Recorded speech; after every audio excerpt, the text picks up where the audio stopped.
नमस्कार दोस्तों। तो निफ्टी 50 की एक और लर्निंग वीडियो में आपका यहाँ पर स्वागत है।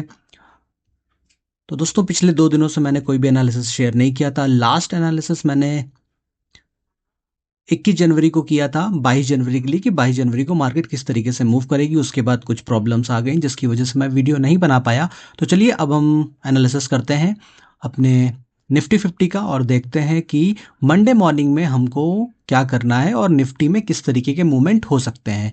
तो सबसे पहले हम जाते हैं अपने चार्ट पे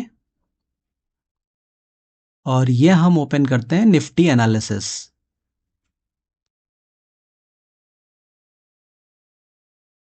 तो ये हम लोगों का लास्ट एनालिसिस था कि 22 जनवरी को मार्केट क्या कर सकती है। और यहाँ पर आप देखिए मैंने क्या बोला था आपको, मैंने एग्जैक्टली ये देखिए, इसीलिए मैं जो भी एनालिसिस करता हूँ मैं उसको सेव कर लेता हूँ। इसीलिए मैंने एक्सक्लूसिव एक चार्ट बनाकर रखा हुआ है सेव करके, ताकि यहाँ पर आपको सब कुछ क्लियर दिखे। मैंने क्या कहा था कि अगर मार्केट यहाँ से नीचे से आकर और ये फिर ऊपर की तरफ निकलती है तो ये लेवल एक रेजिस्टेंस का काम करेगा और मार्केट यहाँ तक जा सकती है। और मार्केट ने देखिए एग्जैक्टली इसी लेवल से, जिस लेवल की मैं आपसे बात कर रहा था, ये एक साइकोलॉजिकल लेवल होगा और मार्केट यहाँ से टर्न कर सकती है। और आप ये देख सकते हैं कि क्लियर कट मार्केट ने यहाँ से टर्न लिया वन वे और इस लेवल पर जाके मार्केट ने क्लोजिंग कर दी। उसके बाद फिर मैं ये 23 जनवरी और ये 24 जनवरी का एनालिसिस नहीं कर पाया, इस मार्केट को मैं नहीं कवर कर पाया। और मैंने ये बोला भी था कि ये एक बहुत बड़ी सी रेंज बनी है, तो इसका 50% इस कैंडल का डेली चार्ट पर, इस कैंडल का जो 50% है एक ये रेजिस्टेंस का काम अगले दिन करेगा। अभी हम चलिए पहले इसको लगाते हैं डेली चार्ट पे। तो यहाँ पर अगर आप बाकी ये जितनी भी ड्राइंग्स हैं अगर मैं इन सबको हटा दूं, तो अगर हम इस कैंडल के 50% को देखें तो मोर और लेस मार्केट ने इसके नीचे ही ये देखिए एक्ट किया। तो सबसे पहले अब हम इन ड्राइंग्स को हटा देते हैं, डिलीट। हाँ, अब ये देखिए ये क्लियर कट चार्ट दिख रहा है। और यहाँ पर अगर अब आप दोस्तों डेली कैंडल पर अगर आप चार्ट्स को समझते हैं तो यहाँ पर आपको अभी कहीं पे भी बायर नहीं दिख रहे हैं। अगर आप खाली कलर्स को काउंट करिए, 1 2 3 4 5 6 7 8 9 10, अगर 10 दिन में खाली हम कैंडल के कलर्स को काउंट करते हैं, केवल कलर्स को, कि आज कौन सा दिन बुल का था और कौन सा दिन बियर्स का, तो 10 में से 4 कैंडल ही ग्रीन में क्लोज हुई हैं, जो कि बहुत स्ट्रांग नहीं है। जबकि अगर आप इस कैंडल को देखते हैं तो ये कैंडल अकेले ही ये जो 4 दिन की ग्रीन कैंडल है उनके बराबर बनी हुई है। ठीक है, तो आप उसकी नहीं, आप खाली काउंटिंग में भी जाइए तो 10 में से 6 दिन बेयरिश ही रही है मार्केट और 4 दिन थोड़ी सी बुलिश होने की उसने कोशिश की है। अब यहां पर आपके लिए सबसे इंपॉर्टेंट चीज हो जाती है ये लेवल।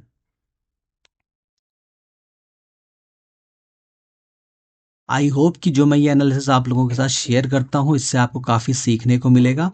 जो ये स्विंग का हाई बन गया है ये अब आपका बहुत स्ट्रॉन्ग रेजिस्टेंस का काम करेगा। अब ये ब्लू लाइन डिलीट करते हैं। अब जब तक मार्केट डेली चार्ट पर इस लाइन के ऊपर क्लोज नहीं करती है तब तक यहां पर आपको बुलिश नहीं होना है। क्योंकि आप अगर इस चार्ट का पैटर्न देखें तो मार्केट कॉन्टिन्यू लोअर लो के फॉर्म में जा रही है। ये एक रिट्रेसमेंट था और बेस्ट मूव बन जाता अगर मार्केट यहीं से टर्न करके ऊपर निकल जाती तो वो बेस्ट मूव था। लेकिन यहाँ पर मार्केट ने फिर से अपनी वीकनेस दिखा दी है। तो मैं हर उस ट्रेडर के लिए अभी फ़िलहाल यही बोलूँगा कि अगर आपके पास कैपिटल है और आप इन्वेस्टमेंट का प्लान कर रहे हैं कि मार्केट गिर चुकी है तो अब अपनी सारी कैपिटल को इन्वेस्टमेंट में लगा दूं, तो मैं आपको यही सजेस्ट करूंगा कि अब अगर इस टाइम पे अगर आपको इन्वेस्ट करना है तो आप 30% ही अपनी कैपिटल इन्वेस्ट करिए, 70% अभी और आप होल्ड करके बैठ सकते हैं। और जो भी स्टॉक उठाइए वो फंडामेंटली करेक्ट हो। और बहुत से ऐसे स्टॉक हैं जो 30-40% बेस्ट कंपनी, बेस्ट सेक्टर के स्टॉक 30-40% डाउन है, आप उनमें बाइंग कर सकते हैं। लेकिन अभी भी मैं यही सजेस्ट करूंगा कि 100% उसमें अपनी कैपिटल को ब्लॉक ना करिए, बल्कि 30% ही अपनी कैपिटल को यूटिलाइज कीजिए और 70% को फर्दर एवरेजिंग के लिए अभी आप रख लीजिए। क्योंकि यहाँ से अभी मार्केट ने कोई भी स्ट्रॉन्ग साइन नहीं दिखाया है। इस रेड कैंडल के अंदर ही अगले 3 दिन क्लोज हुए हैं और आखिरी दिन फ्राइडे का भी ये रेड कैंडल ही बनी है जो कि स्ट्रॉन्ग सेलिंग कैंडल दिखा रही है। यहाँ तक बुल लेकर गए मार्केट को और यहाँ से सेलर्स उसको वन वे नीचे लाकर और अपनी ओपनिंग से नीचे ले जाकर उन्होंने क्लोज कर दिया है। तो अभी भी यहाँ पर सेलर्स बहुत स्ट्रांग जोन में बैठे हुए हैं, बहुत स्ट्रांग मूड में बैठे हुए हैं। तो मैं आपको बार बार बोल रहा हूं कि आपको यहाँ पर बुलिश अभी नहीं होना है। हाँ, अगर आपको लग रहा है कि फियर ऑफ अपॉर्चुनिटी, आपसे अपॉर्चुनिटी मिस हो जाएगी, तो 30% लगाइए अपनी कैपिटल, बाकी 70% होल्ड करके बैठिए। शायद वो स्टॉक अभी आपको थोड़े से और सस्ते मिल जाए। निफ्टी 50 और इवन अगर आप निफ्टी नेक्स्ट 50 के स्टॉक्स देखेंगे तो बहुत से स्टॉक बहुत बढ़िया लेवल पर पड़े हुए हैं। वहाँ से अभी फर्दर शायद उनमें थोड़ा सा और करेक्शन देखने को मिल सकता है। तो उनको लगाकर आप उसमें फिर कम से कम 1 से 1.5 महीने का व्यू पॉइंट बनाइए। अगर आप स्टॉक्स की इंफॉर्मेशन पर्टिकुलर चाहते हैं, उनके चार्ट्स पर एनालिसिस चाहते हैं, तो कमेंट करके बताइए। आने वाले टाइम में मैं पर्टिकुलर स्टॉक्स के ऊपर भी एनालिसिस करके आपको बताऊंगा। तो अब दोस्तों ये जो आप देख रहे हैं, ये जो स्विंग का हाई बन गया है, ये हमारा अब पहला रेजिस्टेंस का काम करेगा, स्ट्रॉन्ग रेजिस्टेंस का। आपको याद होगा कि जो मैं मेरे पहले पुराने वीडियोस थे उसमें 24,600 एक स्ट्रॉन्ग रेजिस्टेंस का काम करता था। फिर उसके बाद 24,200 का काम करने लगा, फिर 23,800 स्ट्रॉन्ग रेजिस्टेंस का काम करने लगा और अब 23,400 416 स्ट्रॉन्ग रेजिस्टेंस का काम कर रहा है डेली चार्ट पर। ठीक है, दैट मीन्स कि कॉन्टिन्यू हमारे जो रेजिस्टेंस हैं वो नीचे ही आते चले जा रहे हैं। जबकि अगर हम सपोर्ट की बात करते हैं तो सपोर्ट कॉन्टिन्यू ब्रेक होते जा रहे हैं। तो इस वीक में ये बहुत इंपॉर्टेंट होगा कि मार्केट इस जोन के ऊपर क्लोज करेगी या इस जोन के नीचे। तो जरा एक बार मैं वीकली चार्ट लगाकर देखता हूं। ये वीक बहुत इंपॉर्टेंट है कि इस वीक में मार्केट इसके ऊपर क्लोज होती है या मार्केट इसके नीचे। तो अगर मार्केट इस कैंडल के ऊपर इस वीक में क्लोज हो जाती है तो मार्केट में थोड़ी सी उम्मीद की जा सकती है। अदरवाइज अगर मार्केट ने इस रेड कैंडल के लो को तोड़कर क्लोजिंग दे दी वीकली चार्ट पर तो फर्दर मार्केट अभी और नीचे आएगी। और मार्केट का जो अगला लेवल है, जो मैंने आपको लास्ट वीक भी मैंने जो आपको वीडियो शेयर किया था उसमें बताया था, अगर आपने वो वीडियो नहीं देखा है तो वहाँ जाकर देख सकते हैं। वहाँ पर मैंने पूरा एनालिसिस आपको बताया था कि मार्केट अभी और कहाँ तक जा सकती है। अभी हम अगर इसमें वो डिस्कस करने लगेंगे तो वीडियो बहुत लंबा हो जाएगा। तो चलिए चलते हैं डेली चार्ट पर। तो ये दोस्तों डेली चार्ट पर हमने टॉप और बॉटम तो फाइंड आउट कर लिया है। अब यहाँ पर हम लगाते हैं अपना 10 मिनट का चार्ट। अब यहाँ पर हमको देखना है कि क्या है हमारा सपोर्ट और रेजिस्टेंस। 22,980 से मार्केट ने यू टर्न ले लिया और अब यहाँ से अगर मार्केट ने कल इस लेवल को ब्रेक किया तो मार्केट वन वे आपको जो टारगेट देकर जाएगी वो होगा जाके तकरीबन 23,910 23,910 के आसपास। अगर हम इसको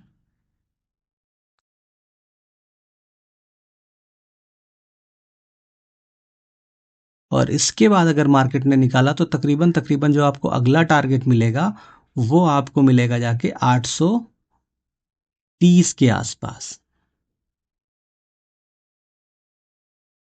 ये आपके नीचे के 2 टारगेट होंगे। तो दोस्तों ये टारगेट तो होंगे हमारे नीचे की तरफ के। अब उसके बाद अगर हम बात करते हैं तो कल का हाई जो ये बना है ये अपने आप में ही फिर से एक रेजिस्टेंस का काम करेगा। अब सबसे पहले यहाँ पर ये देखना होगा कि मार्केट हमारी कहाँ पर खुल सकती है।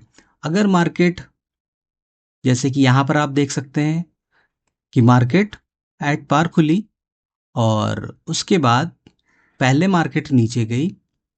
जितने भी लोगों ने बाइंग की पोजीशंस की होगी, कॉल बाय किया होगा, उन सबको पहले मार्केट ने निकाला और फिर यहाँ से एक वन वे रिकवरी, क्योंकि ये एक सपोर्ट लेवल था और यहाँ से सपोर्ट लेके मार्केट ने क्लियर कट टर्न 24 तारीख को हमको दिखाया। अब यहाँ पर डिपेंड ये करता है कि मार्केट कल क्या करती है। अगर मार्केट यहाँ पर कंसोलिडेट करके और फिर नीचे की तरफ अगर ब्रेक करती है और इस लेवल को ब्रेक करती है तो फर्दर हमको नीचे के ये लेवल देखने को मिल जाएंगे। अगर मार्केट गैप अप खुलती है, सपोज करिए कि मार्केट तकरीबन 23,090 पे या 23,100 पे क्लोज हुई है और 23,100 से मार्केट 23,200 के आसपास खुलती है, तो क्योंकि मार्केट में पैनिक है, तो उस वजह से जैसे ही गैप अप खुलेगी और वो थोड़ी सी भी रेड हुई, 1 मिनट की कैंडल जहां रेड बनी तहां पर लोग अपना प्रॉफिट बुक करके निकलने लगेंगे। तो इसीलिए स्टार्टिंग के 15 मिनट हमको कोई ट्रेड नहीं करना है और 15 मिनट के बाद ही हम अपना ट्रेड ढूंढेंगे। सबसे बेस्ट मूव ये होगा कि मार्केट 200-250 पॉइंट अगर गैप अप खुलती है और इस जगह पे कहीं पर 300 350 के पास खुलती है और उसके बाद वो रिजेक्शन लेती है या 15 मिनट के बाद वो रिजेक्शन दिखाती है, तो फिर आपको वन वे टारगेट नीचे की तरफ देखने को मिल जाएगा। बहुत बड़ा गैप अप या गैप डाउन होने के बाद फिर मार्केट में बहुत ज़्यादा उस दिन करने के लिए बचता नहीं है। तो मैं आपको यही सजेस्ट करूंगा कि अगर मार्केट बहुत ज़्यादा गैप अप गैप डाउन खुले, और ये मैं एक दिन की बात नहीं कर रहा हूँ, मैं ये हमेशा की बात कर रहा हूँ कि अगर मार्केट बहुत ज़्यादा गैप अप या गैप डाउन खुलती है तो उस दिन ट्रेड को बहुत सोच समझ कर करना चाहिए।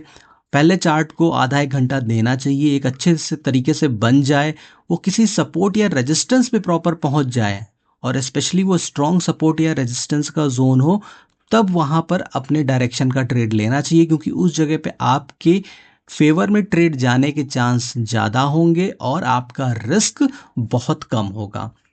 तो अब यहाँ पर अगर हम बात करते हैं तो कल एक हमको यहाँ पर भी एक रेजिस्टेंस देखने को मिल सकता है, जो कि लेवल है तकरीबन